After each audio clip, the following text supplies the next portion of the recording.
You're watching The Breakfast Club.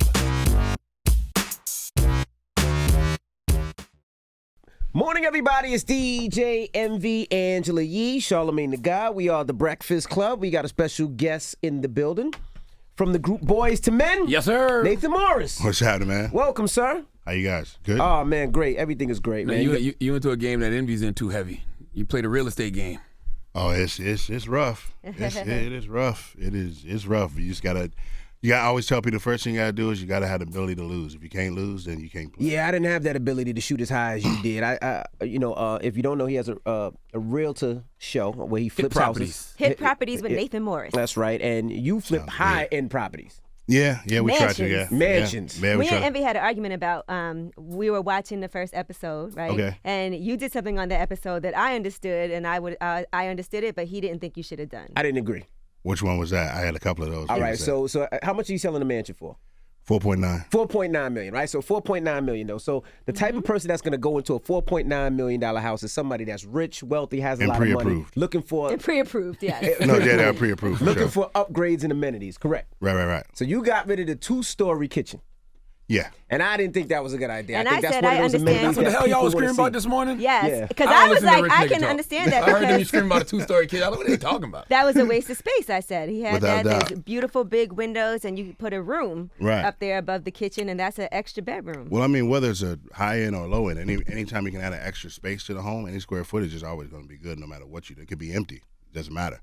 I mean, it looks good when you walk into the kitchen and you can look up to the ceiling, but That looks amazing. it looks better in your pocket when you put a worm up there and somebody pays you more for it. So See, but with the 4.9 million, I was like, people don't necessarily care. If they have that, they'll expand. But that 2-story, the only reason I'm doing that now in my house. I'm building a 2-story kitchen. Okay. But I was like, that 2-story just looks amazing. Oh, no, it makes it look cathedral. It makes the house look open. You're 100% correct. But the good thing about it is that the room next to it has the same thing. So it went all the way through. So you only lost it in the kitchen. And We couldn't see it. We only seen episode 1. Yeah. Oh no! see When it. you're pan down from that big great room, that great room is like right across from the kitchen. So it actually, if you panned up, it's that the ceiling went all the way across. So what's on the second story of a 2-story kitchen? Nothing. It's just Nothing. a window. It's just empty. Just somebody just made a Look like cathedral 2-story ceilings. house, so you could be down here and have 32 and feet just above look your up, head. but like you're in the kitchen. So a real you know? tall I feel basketball like, player could walk around in the kitchen. There you go. how much value you think that adds to the house? Like, let's just say, Room? yeah, for I think that particular property. It really depends. I think for that property, it might have probably another 150 grand easy. How much did you pay for the property? 1.7. Wow. That's a nice So this is flip. a big flip. How much Yeah, did you it's put on into it. it? We put in about 875. Was it foreclosed, abandoned? No, it was just sitting for a while, man. It was weird. It was run down. I think somebody might have just wanted to get out of it, but we already saw that the fact that it was on the golf course, we knew we would break even at least. So anything that we did to it would just be a plus. So let's talk about how'd you get into investing in homes? Well, me and my manager and another friend of ours, we been investing in real estate for a while. So I was more so investing physically, financially, but not really getting into it. And on my free time, I always, do construction design, stuff like that, whether it's my house, friends, or whatever. So I've been doing it for a while, but we just decided this time to bring them all together, you know what I'm saying? And it just decided to film it and see what's going to happen. And it worked out so far. What are some things you'll tell people, like say they want to learn how to do this themselves, right? What are some things that you should look for? Because it's hard to decide what neighborhoods are actually, or what homes and what neighborhoods are actually going to increase in value. So what are some things that you look for? Well, I mean, following the trends, I guess, as far as, jobs coming into the area, because jobs always bring people. And then you suss out the neighborhoods accordingly. I'll give you a perfect example, like Philly, where I grew up. I used to live in South Philly, which is literally 10 or 15 blocks away from downtown Philly, which obviously was ghetto. But now that, Philly is one of those larger growing cities, they've moved all the urban people out of those areas to the suburbs. And now, most of the people with those jobs are coming into the ghetto, rebuilding those houses that are worth $500,000 now so they can walk back and forth to work. So you got to look at those trends. Jobs will always bring people to an area. It's just a matter of where. Philly's a good market to buy real estate in right now. Yes, right? it is. It might be the number 2 market right now. What's number 1? I think it's Tennessee. So Philly's still popping as far as buying? Yeah. I remember all those properties around Temple used to be beat up, abandoned, and now those things are going for millions. Yeah, and now they just redid the Met, which is an older theater that they used to have on the other side of Broad Street right near that, and they just did a stupid renovation. We're actually performing there, I think, in February. So, How much you own in Philly? I don't. You know, it's funny. I don't have a lot in Philly. I just got some because it was new for me, and that's why I say you got to be willing to lose. So screwed up a lot. You know what I'm saying? Trying to figure things out. But I realized that going to states like Florida, Nevada, places that are tax free, it gives you a little bit more freedom to do some of the things you want to do, and then you can jump back into those. What was your biggest loss? You said you lost a lot. Well, not well. They were small. So you mean collectively or one at a time? Just some of the houses that you lost big on that you tried to invest and you took an L. Well, let's. I guess I rephrase. Some people don't feel like 30 or 40 or 50 grand is a loss. That's a loss, man. No, that's how much you made, or that's loss. That's how much you lost. Okay. I'm just saying, like, because that's a loss. Well, because it depends on the house. Like, if you buy like Philly, if you got like a row home or something like that, you buy it for 50 grand. And you wind up putting 100 into it, and then everything tanks, and you wind up just trying to pull 20 out of it just to get off of it. You start to lose, and it accumulates over time. So, I mean, it's just a matter of what's a bigger project or a small project. This one was scary for all of us because this might have been one of the biggest ones. That's a huge project. Yeah. Where do you think people should put the most money into? I know they always say the kitchen is someplace that adds a lot of value to a home, but if you're renovating a home and you want to sell it, where would you put the most money in? I would say kitchens and bathrooms. And I tell you one thing too is that a lot of people get overcharged for kitchens and bathrooms just because people believe they sell you on that. Oh, well, it's the most expensive place in the house, and it's really not. It's just a matter of they charge you because they can. I always tell people that DIY is important, and if you can do it yourself, do it. But if you can't do it, you got to outsource it no matter what it costs. You got to find the best deal. But a lot of people tend to, once they do one thing, they think they can do it, and then they jump into another frame or something that they don't do plumbing. You know what I'm saying? So that may screw up the whole project just because you wanted to go a little bit further. So if you can't do it, don't do it. Do what you can do. And to get licensed people to do jobs like plumbing and electrical. Because water is rough. I mean, once it's behind the wall, you don't know until it's back outside the wall. At what point did you know it was time to be more responsible with your money? Like, you think Boyz Men's at the height, y'all doing all these shows. I'm sure you fucked off a lot of money first. Oh yeah. We all have. I mean, I think probably around 97, 98 was when you start thinking. I was thinking about moving then, because I've always wanted to move to Florida. I've always wanted to be on the ocean, that kind of stuff. But back then, I wanted to, and in my mind, I knew I financially couldn't because of some of the things that we've done. But at that point, it was like, now you got to figure out, like real life kicks in. You have fun running around, being a kid, jumping around on stage, spending money, doing all that stuff. Now you at a point where you got to figure out from now to the rest of your life. And you know that this career or whatever you're doing is not going to last as long. And if it lasts as long, it's not going to be as lucrative today as it was in 1991, 92. So, what's the worst thing somebody could put in their house that doesn't increase value? Yeesh. A club. Well, it depends. Starbucks. A waterfall. It's fun. Tyrese alone, man. What Tyrese alone, man. I don't even want to ask. Anyway, it really all depends, because perfect example, let's just use it just jokingly. If you got 15, 20,000 square feet, after you build bedrooms and bathrooms and entertainment rooms, what else would you do? Bowling alley, Starbucks, club. Yeah. So it's like, it depends on how big it is, you know what I'm saying? But you can't have a small house and make half of it, a club with a stripper pole, because you got 2 rooms. Right. You know what I'm saying? What about an elevator? We have one of those. Nowadays, years ago was that's cool because you got one, but I mean, you got elderly people and that need to go up and down. They're not that expensive like that. anymore either. They're really not that expensive. I mean, you can get them anywhere between the right ones, between 30 and 40 grand.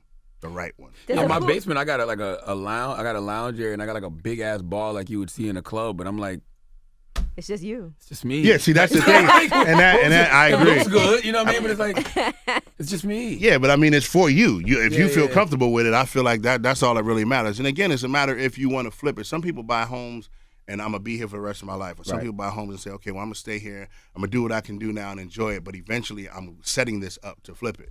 So it really all depends on your mental state. When you're flipping a home, right? I guess it would depend, but like, say for instance, we have these homes in Detroit that we own, right? And hold them. Hold them, because Detroit is going to turn back around. Oh no, it already is. Returned up to where we got them. So I've been working on 2 of the homes.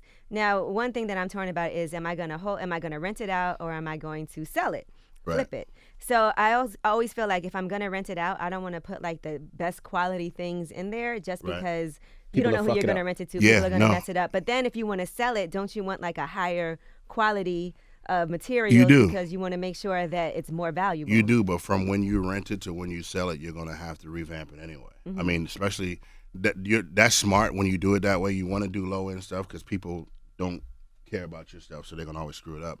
But once they're out of there, you're going to have to revamp it anyway to get it where you want to get it to.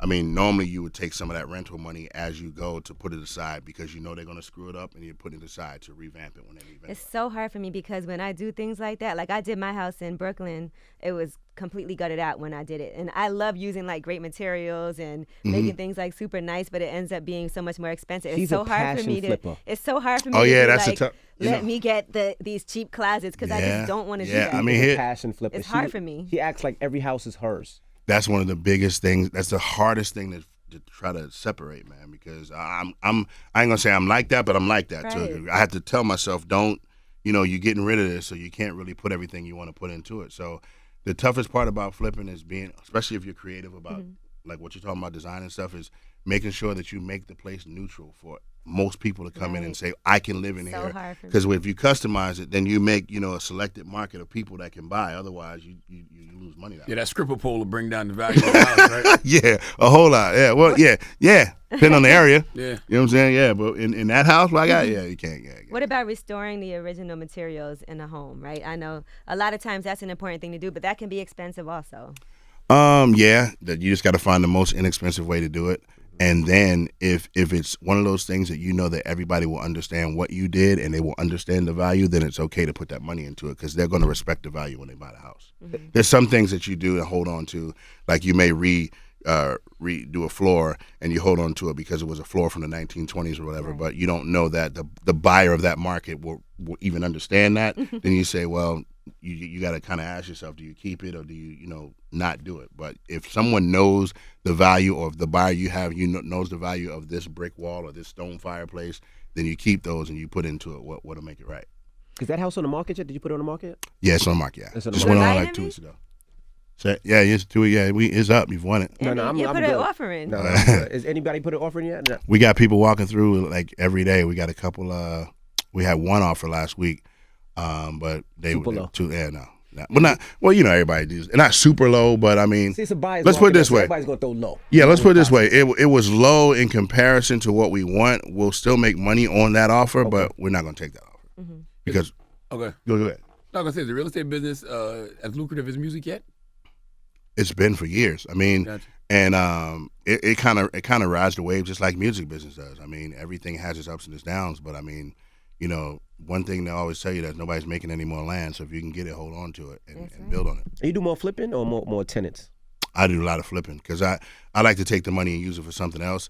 I don't really need the monthly income that way because whatever I'm doing with Boyz II Men is whatever it is. So whatever I get, I take it, flip it, take some out, put here, let that grow, put here. You kind of Having diversify. tenants is tough too because that's a lot of maintenance as far as making sure they pay their rent. Then something goes wrong. I tell most people to just give that 5 or 10% to a management company and let them Yeah, do it that's and what I do do. it. I let somebody manage it. Have you ever bought a house and there were a lot of things wrong with it that were covered up? Because I know a lot of people will do that. They'll cover things Yeah. up. And how can you prevent that from happening? What should you look for? You can't. You can't. I mean, sometimes wear and tear will show as you come into the house, and you may look around and say, "Okay, it's a water spot up here," or I see a black spot there, and maybe mold behind that wall. But sometimes, man, I mean, even simple stuff like somebody will have a crack in the air conditioning unit, and you won't know it. They'll go in and they'll put some fix-a-flat or something in it just to seal it up. And it'll work for about 2 months while you're there, and then after that, it's a wrap. But you wouldn't know that. Are there laws that can protect you from things like, say, there's asbestos in the house or Yeah, there's a things bunch. like that, and you buy it and you didn't know or they didn't tell you? Yeah, I mean, things of that nature. There's stuff for, and I mean, you always want to get a thorough home inspection. That's always important. I mean, I know a lot of people try to cut corners on that and say, we'll go in and figure it out. And then, depending on the value of the house that you're flipping, if you already know that, it's a lower end property that you're just trying to get something out of it and go real quick, then you can kind of go at it however you want. But when you start moving into the higher end properties, obviously the problems become bigger. So you want to make sure that you do it right. So basically, you do a show, take the show money, buy a house, keep it moving. Yeah. Take some of it off. You know what I'm saying? Because you still want the profit, so you take the profit off. You decide what you want your profit margin to be, and that's why I said we won't take it, because we know, in a lot of cases, what we're trying to make the profit margin to be, and then we can do that and then go back and do it again. Gotcha. What about building a home from the ground up, like just buying the land and building a property on that land? Because sometimes they say that could even be more inexpensive than actually buying a home. It's very, very inexpensive depending on the person that you get to do it. Mm-hmm. I mean, most of your problems that you run into is contractors not showing up. Oh, yeah, that's tough. Dates being missed. Mm-hmm. And then you got, depending on where you build, because if you're on the East Coast and you get a snowstorm, now you're screwed. Down south and you get a hurricane. Like, all those things matter on timetables when it comes to building from the ground up, because you want to get the structure and everything at least up as quickly as possible before you run into any of those kind of problems. Have you done that? That one I haven't done, but my partner has, and I've gone on sites with him and watched him do his foreman thing, and then kind of see how that goes. But it's actually more it's more cost effective if you can do it that way. Mm-hmm. If you can keep everybody on time. Well, we appreciate you for joining us, man, sharing your knowledge. Yeah, this is fun for me. I love. I appreciate you guys having me, man. I know it's not the Boyz II Men singing thing, so, and I know you guys. This is I know more you. important. I was about to say, I know you guys go It's a little bit equally more in depth, so important. it's Absolutely. a good Oh, I thing. do want to ask. Amin talked about a Boyz II Men movie biopic. We talked about it, and we were actually thinking about doing one, and eventually it'll happen. We're just kind of like, everybody's kind of doing them now, so it's like it's not something that we have to do at this moment. Mm-hmm. We feel like our career is kind of set where it's going to be, and not being in bad mentality, but it can only get better if somebody dies or something stupid like that. So it can't go anywhere. No. You know what I'm saying? I'm being honest. So I'm being honest. You know what I'm saying? So, and not saying that that'll happen in the time frame, but it's one of those things where the history can't be changed, and the meat of what everybody needs to know is never going to go anywhere. So I mean, it's like one of those things where you can cash it in later. If you was writing a movie, who would you want to die? Oh, come on. Don't you kill anybody to make this movie. It might be me, man. No, don't say It might be me. Stop it. You asked me. I'm thinking it might be me. It'd be interesting. To see how it goes. You guys I wouldn't be here, but did you guys have any of those crazy stories? Like, I didn't feel like any of y'all were like drug issues, alcohol issues. Not like none that. of those things. We had a lot of business issues. Mm-hmm. Figuring out, because we made a whole lot of money. I mean, a lot of money, and a lot of it we didn't see. And not because we didn't know, but we were fighting to get behind the curtain, and people were keeping us out of the curtain. So it's a lot of that By stuff. people, do you mean Michael Bivins? Well, I'm not going to say Mike Bivins. I'll say that we've had issues with him. We've had issues with the record label, and we've had issues with producers and songwriters. So it's a little bit of everybody. Were you guys always on the same page, at least as a group together, when it came to getting your money? Yeah. They kind of let me steer that ship, and it was a struggle, man. I mean, when you're a teenager trying to be in the business, and you're fighting against adults that's been in it for 30, 40 years. I mean, they know more tricks than you know. You may be smart, but they're always going to find a way to maneuver you somewhere else. But as time went on, eventually, things happened the way they were supposed to happen. So. Did you ever get what y'all was supposed to get? Oh yeah, no doubt. We're good today. Did you guys all get paid equally back then, like for shows and everything? Yeah, it's funny. I always tell people that when we first started the group, we did the first album we did was Cooley Out Harmony, which we sold about 12 or 13 million, I think, on that record.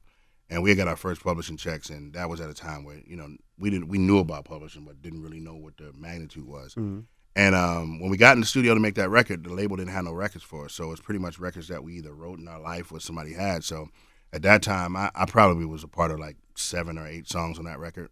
And, Juan and Sean were part of songs, and Mike didn't write anything. So we went to our business manager that first time and got checks. And obviously mine was bigger, and Sean and Juan's were kind of similar, and Mike got nothing.